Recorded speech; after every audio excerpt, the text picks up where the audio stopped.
Opposition اتحاد کے انتہا پسند عناصر نے یہ تجویز دی ہے کہ کپتان کو گھر بھیجنے کے لیے 50,000 افراد کا دھرنا تب تک وفاقی دارالحکومت اسلام آباد میں ڈٹا رہے جب تک 3 بڑوں کے استعفوں کا مطالبہ پورا نہ ہو جائے، مگر دوسری طرف اعتدال پسند عناصر صرف کپتان کی حد تک ایک استعفے کی بات کر رہے ہیں، اور ان کا خیال ہے کہ لانگ مارچ اگر واقعی مؤثر ثابت ہوا تو انہیں ماضی کے لانگ مارچوں اور دھرنوں کی طرح اس مرتبہ کامیابی مل سکتی ہے۔ یاد رہے کہ 13 دسمبر کو لاہور میں پی ڈی ایم کے جلسے کے بعد یہ تجویز ہے کہ اپوزیشن اسلام آباد کی طرف لانگ مارچ کرے اور تب تک دھرنا دے کر بیٹھی رہے جب تک عمران خان اور ان کے دونوں سلیکٹرز استعفیٰ نہ دے دیں۔ تجویز تو یہ بھی ہے کہ اگر تینوں بڑے استعفیٰ دینے کی بجائے اپوزیشن کے خلاف طاقت کا استعمال کریں تو پھر پارلیمنٹ سے اجتماعی طور پر استعفے دے کر نظام کو ایسا چیلنج دے دیا جائے کہ اس کا چلنا ہی مشکل ہو جائے۔ اگر واقعی تمام اپوزیشن جماعتیں اجتماعی استعفوں کا فیصلہ کر لیں تو حکومت کے لیے نظام کو چلانا ناممکن ہو جائے گا، اور اس کے لیے سوائے نئے الیکشن کی طرف جانے کے کوئی اور راستہ باقی نہیں بچے گا۔ ان حالات میں پاکستان کے تینوں بڑے سٹیک ہولڈرز یعنی حکومت، اپوزیشن اور اسٹیبلشمنٹ کو سامنے نظر آ رہا ہے کہ آگ لگنے والی ہے۔ تصادم شروع ہو چکا ہے، لیکن تینوں روم کے آخری شہنشاہ نیرو کی طرح بانسری بجا رہے ہیں، اور ملک تیزی سے نفرت، سیاسی مفادات اور ذاتی لڑائیوں کی بھڑکائی گئی آگ کی لپیٹ میں آ رہا ہے۔ اس لیے تینوں فریقین سے عرض ہے، نہ کریں، ایسا نہ کریں۔ تمام فریقین اپنی اپنی جگہ پر رک جائیں، جائزہ لیں اور سوچیں، ایسا نہ ہو کہ اس لڑائی میں ناقابل تلافی نقصان ہو جائے۔ یہ کہنا ہے سینئر صحافی اور اینکر پرسن سہیل وڑائچ کا اپنے تازہ تجزیے میں۔ ان کا کہنا ہے کہ نہ تو آنکھیں بند کرنے سے منظر تبدیل ہوگا اور نہ ہی نظر انداز کرنے سے واقعات ٹلیں گے۔ ہونی تو ہو کر رہتی ہے، ہم تصادم کی طرف دوڑے جا رہے ہیں، مگر حکومت، اپوزیشن اور اسٹیبلشمنٹ تینوں کبوتر کی طرح آنکھیں بند کیے بیٹھے ہیں۔ سب کو علم ہے کہ تصادم میں ملک کا نقصان ہوگا، پہلے سیاست میں کشیدگی آئے گی اور پھر معیشت میں مزید ابتری آئے گی۔ لہٰذا ان حالات میں سہیل وڑائچ کی تینوں فریقوں سے یہی درخواست ہے کہ نہ کریں، ایسا نہ کریں۔ وہ کہتے ہیں کہ ملک کے مسائل کا حل تصادم نہیں، مفاہمت ہے۔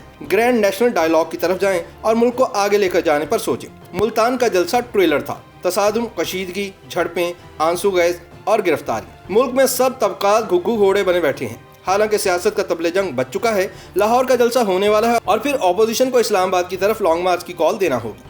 کہنے کو تو اجتماعی استعفوں کا آپشن بھی موجود ہے، مگر اندازہ ہے کہ پیپلز پارٹی پہلے لانگ مارچ کی آپشن استعمال کرنے پر زور دے گی۔ لانگ مارچ کی کال پر عمل درآمد ہو گیا تو پھر ہر جگہ ملتان جیسی کشیدگی ہوگی۔ اگر لوگوں کو روکا گیا تو جگہ جگہ لڑائیاں اور لاٹھی چارج ہوگا، اور اگر لوگ اسلام آباد یا راولپنڈی پہنچ گئے تو انہیں ڈیل کرنا اور بھی مشکل ترین مرحلہ ہوگا۔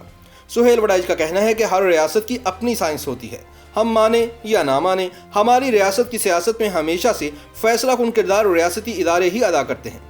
ایسا ہونا تو نہیں چاہیے، مگر ماضی میں ایسا ہی ہوتا آیا ہے۔ بینظیر بھٹو وزیر اعلیٰ پنجاب منظور وٹو کے تعاون سے لانگ مارچ کرنے والی ہی تھیں کہ ایک روز پہلے راولپنڈی سے مذاکرات کی کال آ گئی۔ لانگ مارچ کے بغیر ہی حکومت تحلیل ہو گئی اور نئے الیکشن کی راہ ہموار کر دی گئی۔ دوسرا بڑا لانگ مارچ نواز شریف کی قیادت میں عدلیہ کی بحالی کے لیے لاہور سے روانہ ہوا۔ قافلہ گجرانوالہ ہی پہنچا تھا کہ آرمی چیف جنرل قیانی کی کال آ گئی کہ زرداری حکومت عدلیہ کی بحالی پر رضامند ہو گئی ہے۔ لہٰذا لانگ مارچ یا دھرنے ابھی تک حکومت گرانے یا جھکانے کے حوالے سے مؤثر ترین سیاسی ہتھیار ثابت ہوئے ہیں، کیونکہ اگر دھرنا شروع ہو جائے تو اسے ختم کرنا یا اسے روکنا انتظامیہ اور حکومت دونوں کے لیے مشکل ہوتا ہے۔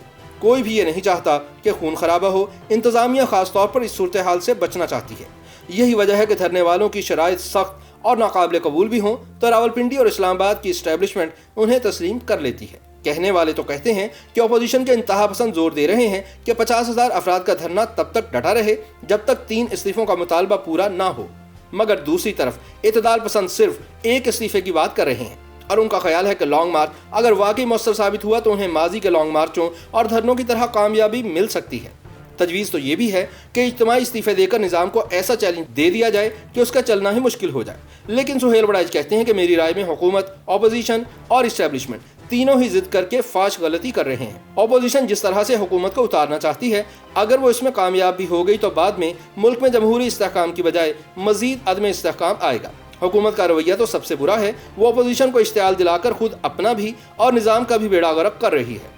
سہیل وڑائچ کے مطابق اسٹیبلشمنٹ سے ہر کوئی غیر جانبداری کی توقع کرتا ہے، لیکن اپوزیشن کو یقین ہے کہ پاکستانی فوجی اسٹیبلشمنٹ غیر ضروری طور پر حکومت کی حمایت جبکہ اپوزیشن کی مخالفت کرتی ہے۔ ظاہر ہے کہ اسٹیبلشمنٹ کو اپنے اس تاثر کو درست کرنے کی ضرورت ہے۔ پاکستان کے تینوں بڑے سٹیک ہولڈرز یعنی حکومت، اپوزیشن اور اسٹیبلشمنٹ سے عرض ہے، نہ کریں، ایسا نہ کریں۔